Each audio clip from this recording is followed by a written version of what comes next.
Yes, I've already talked about this show, but since I'm doing everything else for the first time, I didn't want to skip over this. So, the 2004 Battlestar Galactica show. Well, I'm really glad that I went back and rewatched this because 10 years of me maturing and getting used to changes in how I view fictional media really made this a much more pleasurable viewing experience. Because I remember being confused when I was watching the show back in 2013 or 14 and wondering how did we get from point A to point B? And why is it that every season has a different feel than the previous one and feels less and less like how the show started? This time, I could keep up with everything on this show. It was super easy, and actually, the show felt pretty much the same almost the whole way through. So I'm really glad that I went back and watched this, especially since this time I also ended up watching all the webisodes, Razor, and The Plan. So I got the full experience this time, and I'm glad that I saw those webisodes because it ties up some things that didn't make any sense, such as why Balto whispered into Gata's ear and then Gata attacks him, and then the webisodes that take place between seasons 2 and 3, they really help bridge that gap and making a few throwaway lines make sense. Razor and the Plan, on the other hand, I didn't feel like that they added nearly as much because Razor, it's meant to take place during season 2, but the main events of the episode take place a little earlier in the season than what we're really seeing, even though it really does seem like we are supposed to watch it as part of season 2, because if you look at the intro bit, the intro for Razor the movie, at least the extended cut, I don't know about the version that originally premiered, the extended cut's intro is the season 2 intro. Shot for shot.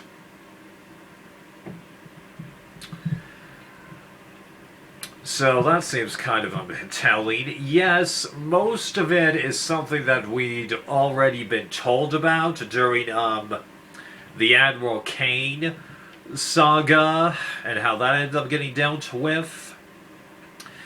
And the spoiler alert, though I bet most of you know this, killing off the original character that came into here, well, it makes sense because we haven't seen that character since.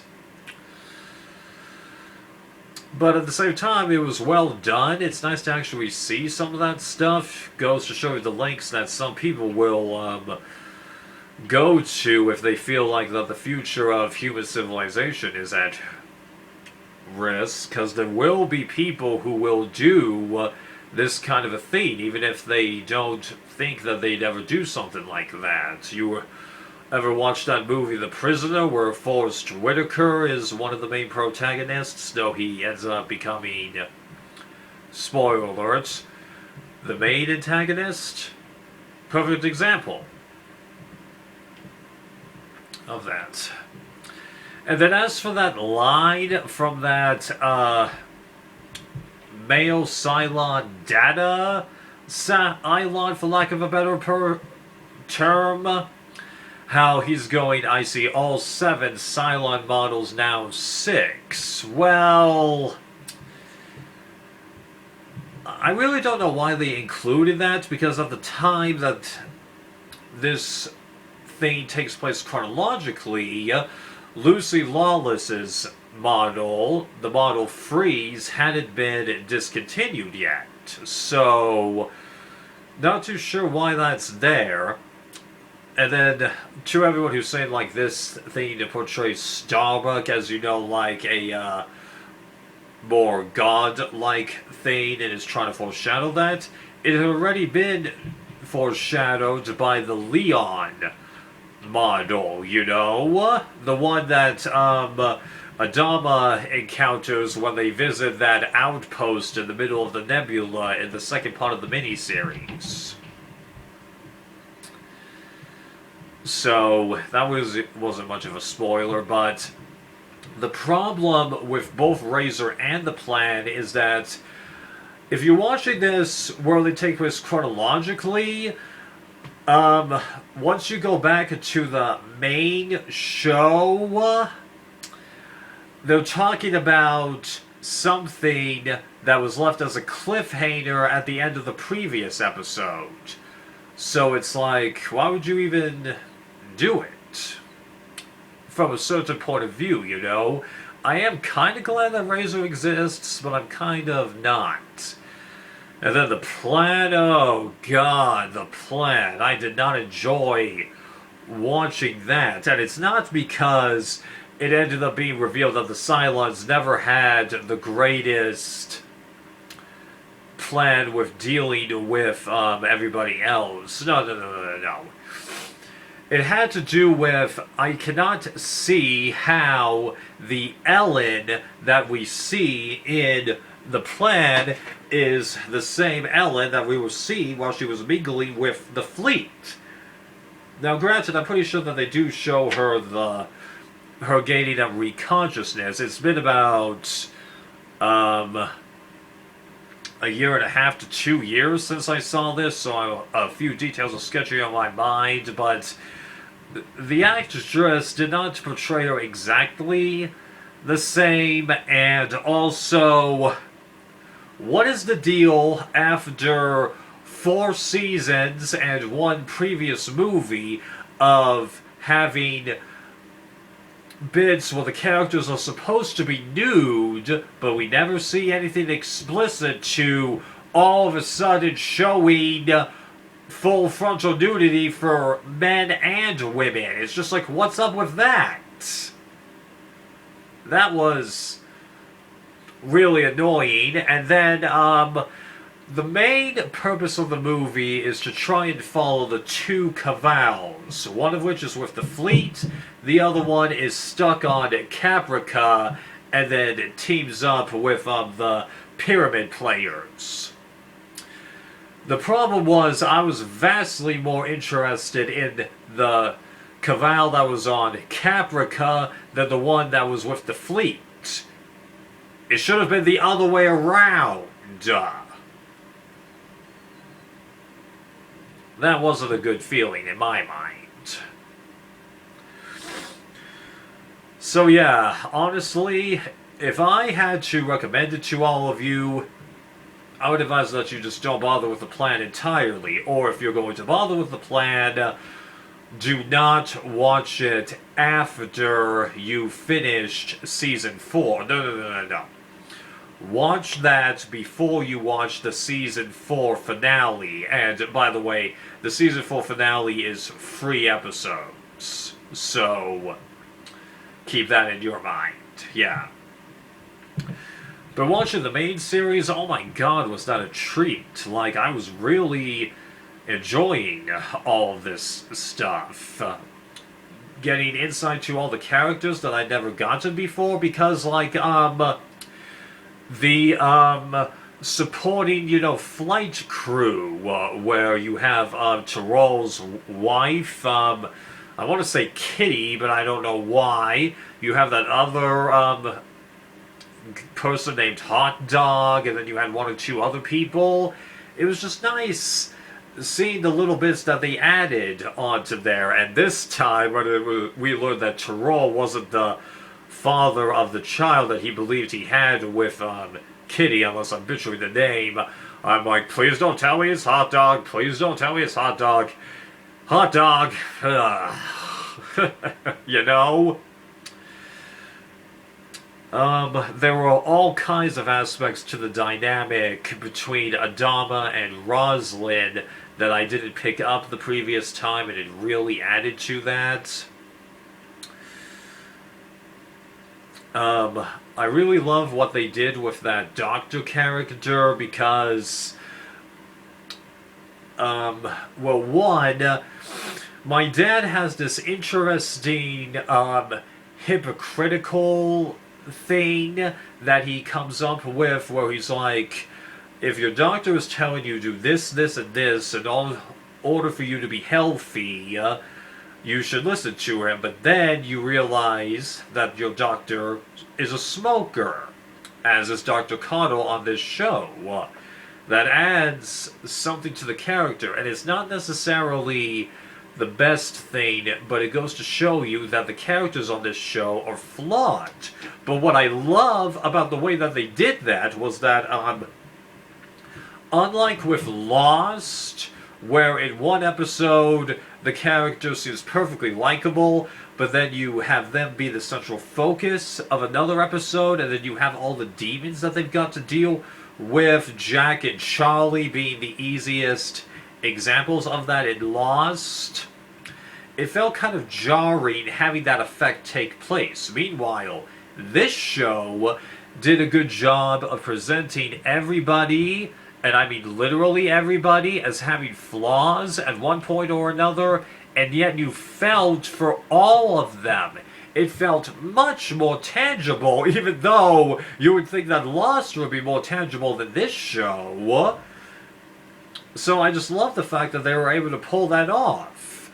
You show someone that has flaws, but it makes sense. Because, how they portray Apollo here, even from his first scene, he comes across as way, way more of a jerk than how Richard Hatch played him. But as the show goes along, you realize it works. This guy did great as a flawed Apollo. You wouldn't necessarily do everything that he did, especially when it came to defending Baltar during that trial, and yet, when it all ends, you know that this guy has problems, but at the same time, he's just a guy who got put into a really tough situation. He made the most of it, and yet you know that he cared about all those around him, because his relationship with Dee, that was something that I could tell that they were busy building up in Season 2, and then you see the gradual unraveling of it in Season 3. And then, towards the end of Season 3, or the beginning of Season 4, I forget exactly what it is that Lee jumps from the pilot side to the political side of things. When he's saying goodbye to Dee, he tells her the line, "I guess you get the house." She actually walks forward and then embraces him, showing that part of her still cares about him, but knows that the relationship isn't going to work. And then in the episode where Dee kills herself, which I definitely did not see coming when I was watching the show for the first time or now, because they, do a great job of camouflaging how hurt she is. When he invites her on that date, she thinks about it for a moment, she's like, yeah, let's do it. And at the end of it, you could tell, even though they aren't together, again, they still deeply care for each other, going to show you that you can go through a rough patch and then still care about each other.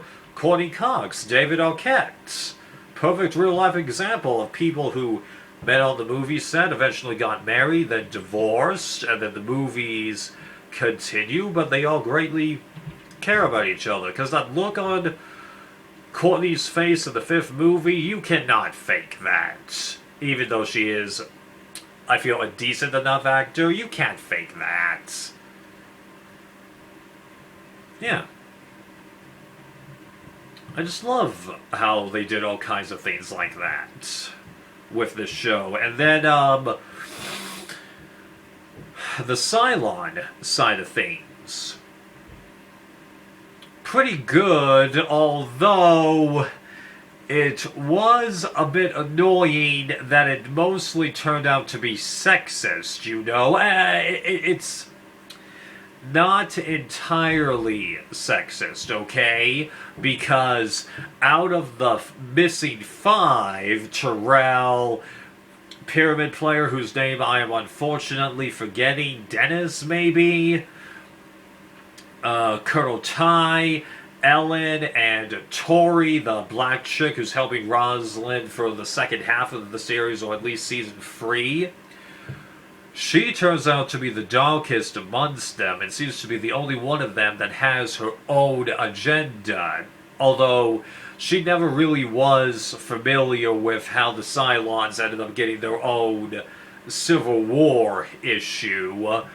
But then there's also the fact that Cavall mentions that he ended up getting a Cylon model, Daniel, eliminated eventually because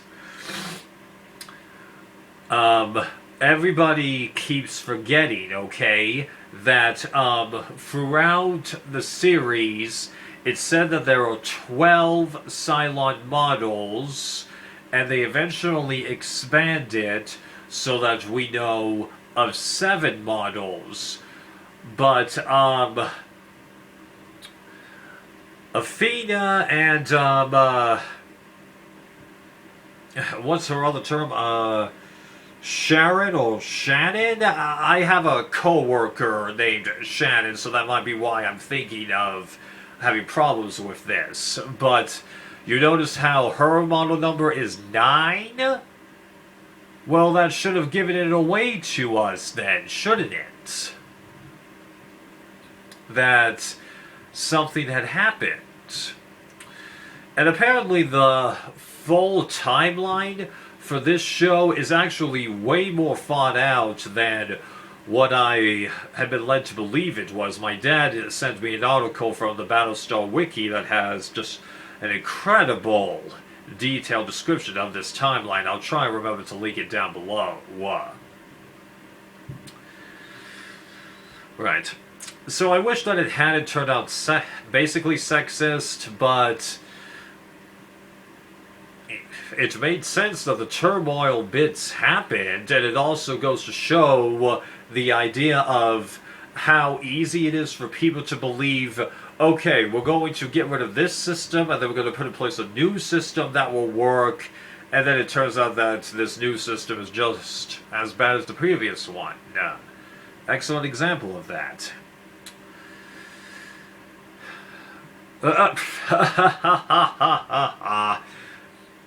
So I remembered Cheryl's call sign, Boomer. I should have just done that. Honestly, right? And then how do I feel about the sex changes that happened between the characters, namely Starbuck, Boomer / Athena, and then Admiral Kane? Well, Admiral Kane, they could have done that as a guy or a girl. It just would have felt a little bit more ruthless to have a woman do that, so honestly, that's not a big deal. Then as for Boomer becoming a chick, well, given how Boomer is much more removed from Starbuck and Apollo in this series, that added a layer to the character that I approve of, because Boomer in the original series, there's nothing wrong with Boomer, except for the fact that he's so much like Apollo and Starbuck that he just feels like another version of them almost.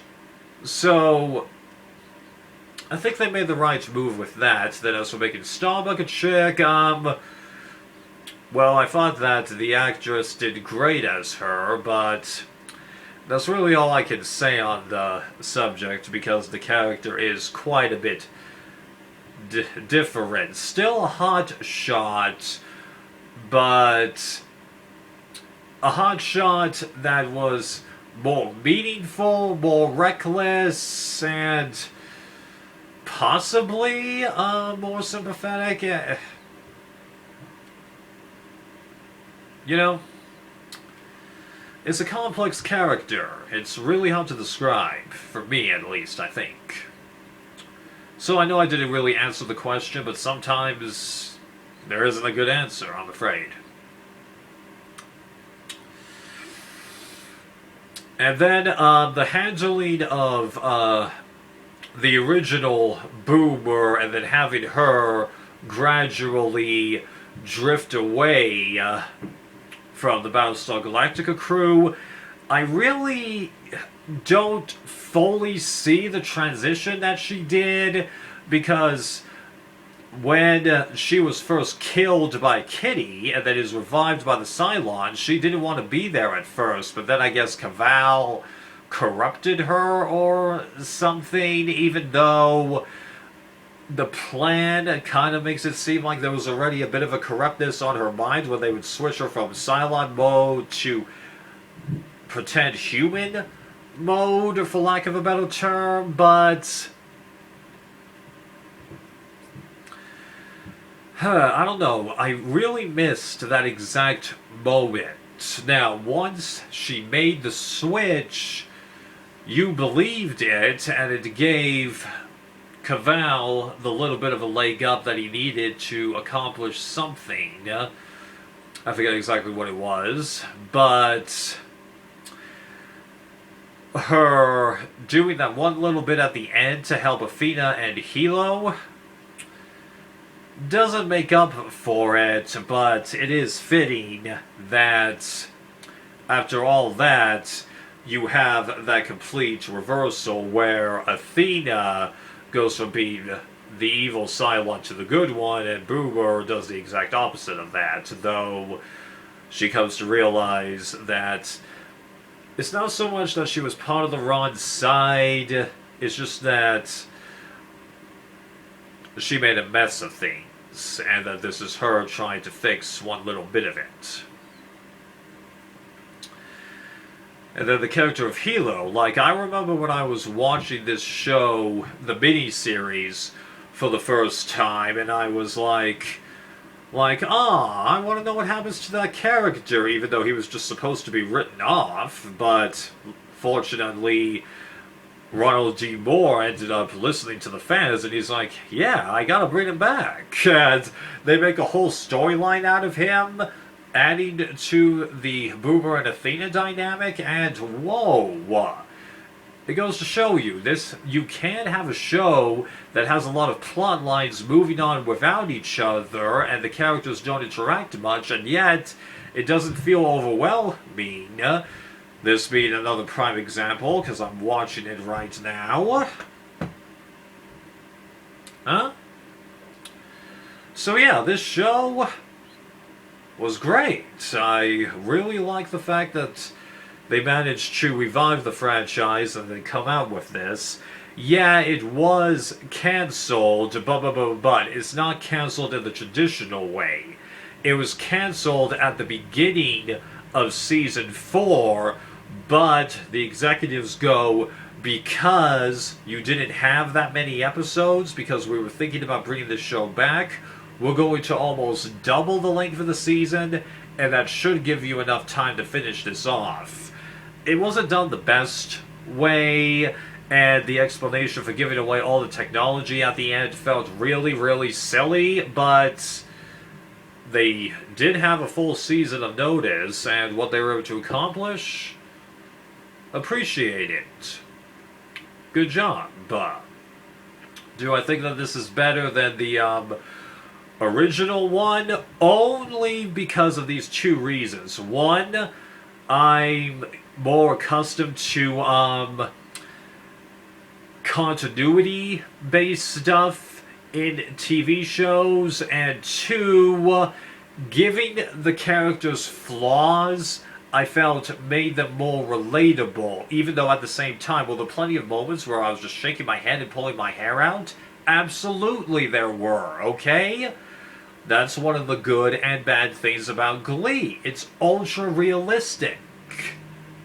We appreciate the realism, but we don't want to be reminded that we did exactly that kind of a thing. Like, you think that I was perfectly likable person in high school? Hell no. Okay, yeah. Well, that went longer than I intended, but I had a lot to say. Take care.